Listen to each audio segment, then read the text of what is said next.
মরা মানুষও ভোট দিছে, মরা মানুষ ভোট দেওয়া গেছে। এক চাষা কবর ভারে বইয়া ছিল, এক খবর আমরা কাহিনী শুনছি পত্রিকায়, কবর ভারে বৈশা ছিল চাষা। ভোটের দিন সকালে কাকু মাসে ভোট দিবার কথা আছে, তুমি ভোট এই কবর ভারে বই রয়েছো কা? গত নির্বাচনে আমার বউ কবর থেকে উঠে গিয়ে ভোট দিছে। তারপরেও এই সারাশিয়াতে আমরা এসেছি, এখানে আমাদের সচরাচর এই ধরনের অনুষ্ঠানে খুব কম আসা হয়েছে। আপনারা তো আমাদের সম্পর্কে ইতিমধ্যে কিছু জেনেছেন যে গত 16 বছর শেখ হাসিনা যে পর্যায়ে দেশ শাসন করেছে, তাতে বিএনপিরা কোনো সামাজিক আচার অনুষ্ঠানে এইভাবে মঞ্চে দাঁড়িয়ে বক্তব্য দিবে সেই সুযোগটা কিন্তু ছিল না। এটা আপনারা জানেন অবশ্যই। আমাদের সেই সুযোগটা কেড়ে নেওয়া হয়েছিল। আমরা ওই কোনো অনুষ্ঠানে আসলে রাস্তার এক প্রান্তে দাঁড়িয়ে অনুষ্ঠান দেখার চেষ্টা করতাম, মঞ্চে ওঠার চিন্তাও করতাম না, বাড়ির মালিক দাওয়াত দিলেও আসতাম না। কারণ সমস্যা ছিল একটা যে আমরা মঞ্চটা বসে থাকবো, পুলিশ তো আশেপাশেই থাকে, যেমন আজকেও পুলিশ ভাই একজন এখানে উপস্থিত আছে, তাই না? এরকম থাকে সবসময়। তো আওয়ামী লীগের আমলে আমরা যদি মঞ্চে উঠতাম, আমার নাইমা যাওয়ার সময় ধরে নিয়ে যাব। সমস্যা আছে ভাই, অনেক যন্ত্রণার মধ্যে গত 16 বছর আমরা ছিলাম। আমরা কোনো সামাজিক আচার অনুষ্ঠানে, এই ধরনের অনুষ্ঠানে অনেক অনুষ্ঠান গেছে সখীপুরে, আমরা কোনো জায়গায় গত 16 বছর যাই নাই। কিন্তু গত এক বছরে 5ই আগস্টের পর থেকে এই এক বছরে আমরা বহুবার বহু অনুষ্ঠানে আল্লাহ আমাদেরকে যাবার তৌফিক দান করেছে, কথা বলবার তৌফিক দান করেছে। সেটি কিভাবে সম্ভব হয়েছে আপনারা জানেন। গত 16 বছর শেখ হাসিনা ভোটারবিহীন নির্বাচনের মধ্য দিয়ে বারবার এই দেশের ক্ষমতার মসনদ আঁকড়ে ধরে বসেছিল।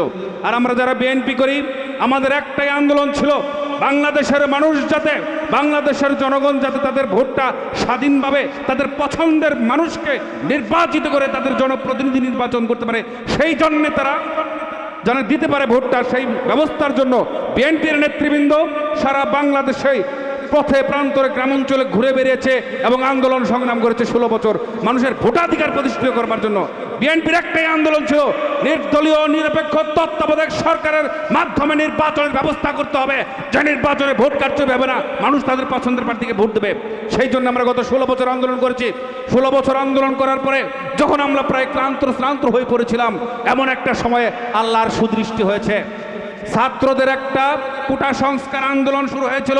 সেই আন্দোলনের মধ্য দিয়ে সমস্ত রাজনৈতিক দল সেই আন্দোলনের সমর্থন দিয়ে ঝাঁপিয়ে পড়ে শেখ হাসিনাকে বাংলার মাটি থেকে উৎখাত করেছে এবং বাংলাদেশের মানুষের ভোটাধিকার প্রতিষ্ঠিত হয়েছে। একটা স্বৈর শাসকের পতন হওয়ার মধ্য দিয়ে বাংলাদেশের মানুষ তাদের ভোটাধিকার ফেরত পেয়েছে। শেখ হাসিনার আমলে মানুষ ভোট দিতে পারে নাই। আওয়ামী লীগের ভাই যারা এখানে উপস্থিত আছেন, অনেকেই আছেন জানেন, আওয়ামী লীগ সমর্থন করেন, নৌকা মার্কায় ভোটও দেন। আপনারাও কিন্তু স্বাধীন মতো ভোট দিতে পারেন নাই। এমন নৌকার অনেক ভোটার বলছে ভোট তো আমি নৌকাই দিতাম, কিন্তু আমারটা জোর করে না দিল কে, এরকম কথা কই না লোক অনেক ছিল যে আমারও ভোটটা দিতে দেয় নাই, আমি তো নৌকাই দিতাম, তাও দিতে দেয় না, কয় সামনে দে, টেবিলে দে, আমার সামনে দে। এই একটা অবস্থান ছিল, ভোট দেওয়ার সুযোগ ছিল না। আমরা এও দেখেছি মরা মানুষও ভোট দিছে, মরা মানুষ ভোট দেওয়া গেছে। এক চাষা কবর ভারে বইয়া ছিল, এক খবর আমরা কাহিনী শুনছি পত্রিকায়, কবর ভারে বৈশা ছিল চাষা। ভোটের দিন সকালে কাকু মাসে ভোট দিবার কথা আছে, তুমি ভোট এই কবর ভারে বই রয়েছো কা? গত নির্বাচনে আমার বউ কবর থেকে উঠে গিয়ে ভোট দিছে, এই নির্বাচনেও আমার বউ কবর থেকে উঠে ভোট দিব। গতবার দেখা করে জানাই, কবর ভারে বই রয়েছে উঠে গেছে, সুবিধা কিন্তু দেখাটা হয়। গতবার তো ভোট দিয়ে গেছে, আমার দেখা করে জানাই। তার মানে ভোটের এই অবস্থা ছিল, ভোট নিয়ে মানুষ হাস্যরস করত। আজকে আমি যেটা বলতে চাই, আগামী যে নির্বাচন ফেব্রুয়ারি মাসে হবে, সেই নির্বাচনে বাংলাদেশের প্রত্যেকটা জনসাধারণ তাদের ইচ্ছা মতো পছন্দের প্রার্থীকে ভোট দিয়ে নির্বাচিত করতে পারবে, কেউ বাধা দেবে না, আপনাদের ভোটাধিকার কেউ হরণ করবে না। আজকে সেই স্বাধীনতা আপনাদের প্রতিষ্ঠিত হয়েছে। সেই জন্য বলতে চাই, বহু প্রতীক্ষিত, বহু রক্তের মধ্য দিয়ে, বহু প্রাণের বিনিময়ে যে স্বাধীনতা অর্জিত হয়েছে, যে ভোটাধিকার প্রতিষ্ঠিত হয়েছে, সেই ভোটাধিকারে আপনারা আগামী ফেব্রুয়ারি মাসে ভোট দেবেন। আপনাদের কাছে বিনীত অনুরোধ করতে চাই, সারা আমাদের এই সখীপুর বাসালে বিগত নির্বাচনগুলোতে প্রত্যেকটা মানুষকে আপনারা ভোটে নির্বাচিত করেছেন, এমপি বানিয়েছেন। আপনাদের ভোটে দিয়া হয়েছে অথবা ভোট ছাড়া হয়েছে, এমপি হয়েছে। শওকত বিন শাহজাহান 4 বার এমপি হয়েছে, কাদের সিদ্দিকী 2 বার এমপি হয়েছে, শওকত বিন শাহজাহানের ছেলে আমাদের জয়ত 2 বার এমপি হয়েছে, জহের সাহেবও এমপি হয়েছে, রাতের ভোট দেওয়া হয়েছে। তাহলে সবাই এমপি হওয়ার মতো যারা প্রত্যেকে এমপি হয়েছে, একমাত্র মানুষ অ্যাডভোকেট আহমেদ আজম খান, যিনি যোগ্যতার বিচারে এদের কারো চাইতে কোনো অংশে কম না। কিন্তু ভোটের ব্যবস্থা না থাকার কারণে আমাদের নেতা অ্যাডভোকেট আহমেদ আজম খান নির্বাচনই করতে পারে নাই, নির্বাচনে অংশগ্রহণই করতে পারে নাই এবং এমপিও নির্বাচিত হতে পারে নাই। আপনাদের কাছে পায়ে হাত দিয়ে করজোড়ে অনুরোধ করতে চাই, সারা বাংলাদেশের আবহাওয়া কিন্তু আপনারা বুঝেন যে বিএনপি সরকার গঠন করতে যাচ্ছে বন্ধুরা আমার। তো বিএনপি যদি সরকার গঠন করে তাহলে আমরা সখীপুর বাসালের মানুষ যদি ধানের শীষের প্রার্থীকে এমপি নির্বাচিত না করি তাহলে আমাদের জন্য এটা কি উন্নয়ন বঞ্চিত হওয়ার একটা লক্ষণ না? আমরা কিন্তু উন্নয়ন বঞ্চিত হব। আর আজম সাহেব এমন বড় মাপের একজন নেতা, আপনারাও জানেন, আপনারা যদি ভোট দিয়ে ওনাকে এমপি নির্বাচিত করেন আল্লাহ চাহে উনি তো মন্ত্রী হয়ে যেতে পারেন। সেই একজন মাপের মানুষ তো উনি, তাই না? তাহলে উনি যদি মন্ত্রী হয় সখীপুর বাসালেই তো কাজ হবে না অন্য জায়গায় হবে? এমপির চাইতে তো একটা মন্ত্রীর 10 থেকে 20 গুণ কাজ করার ক্ষমতাটা বেশি থাকে নাকি? তাহলে সেই কাজটা তো আমাদের সখীপুর বাসালেই হবে নাকি?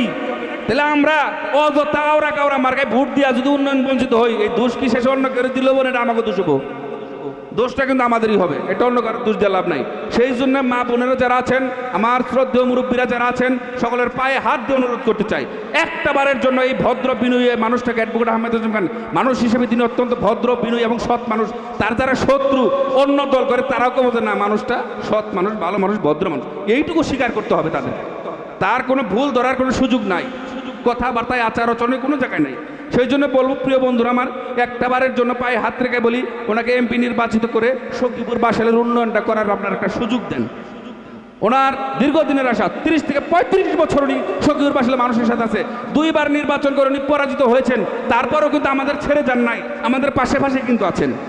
অনেক কষ্ট করেছেন এই আন্দোলন সংগ্রাম করতে গিয়ে, অনেক মামলা তিনি খেয়েছেন। এই ভদ্র মানুষটা পায়ে হাত দিয়ে অনুরোধ করতেছে একটা সুযোগ দেন, একটা সুযোগ শুধু দেন, ওনাকে এমপি নির্বাচিত করেন। যদি এলাকার কাঙ্ক্ষিত উন্নয়ন না হয়, বিগত দিনে যারা এমপি নির্বাচিত হয়ে গেছে গত 20 বছরের জন্য না হয়েছে, তার সাথে বেশি উন্নয়ন যদি অ্যাডভোকেট আহমেদ আজম খান এমপি নির্বাচিত হয়ে না করে, পরের বার আসলে আপনারা কেউ ভোট দেবেন না, আপনারাও আপনাদেরকে আজম সাহেবের জন্য ভোট চাইতে আসবো না, এই কথা দিয়ে গেলাম। একটা সুযোগ চাই, পায়ে হাত দিয়ে একটা সুযোগ চাই, একটা সুযোগ দেন। পাশাপাশি আপনাদের সকলকে এত কষ্ট করে আমার কথা শুনবার জন্য আমার অন্তর থেকে ধন্যবাদ জানিয়ে, আমি একজন ছোট মানুষ, আমার বাড়ি কলেজ মোড়ে, আমার নাম নাসির যুবদলের সেক্রেটারি, আমি আপনাদের সন্তান, আমি আপনাদের কারো ভাইয়ের মতো, কারো ছোট ভাইয়ের মতো, কারো বন্ধুর মতো, কারো সন্তানের মতো। আমি আগামী উপজেলা পরিষদ নির্বাচনে ভাইস চেয়ারম্যান পদে নির্বাচন করার জন্য আমার একটা স্বপ্ন আছে, আশা আছে। আমি আজকের এই মঞ্চ থেকে আপনাদের পায়ে হাত দিয়ে আপনাদের পায়ের ধুলোটা চাইলাম, আমি আপনাদের পায়ের ধুলো চাই, আপনাদের পাশে থাকতে চাই, সুখে দুঃখে থাকতে চাই। সকলকে ধন্যবাদ, আসসালামু আলাইকুম। ধন্যবাদ।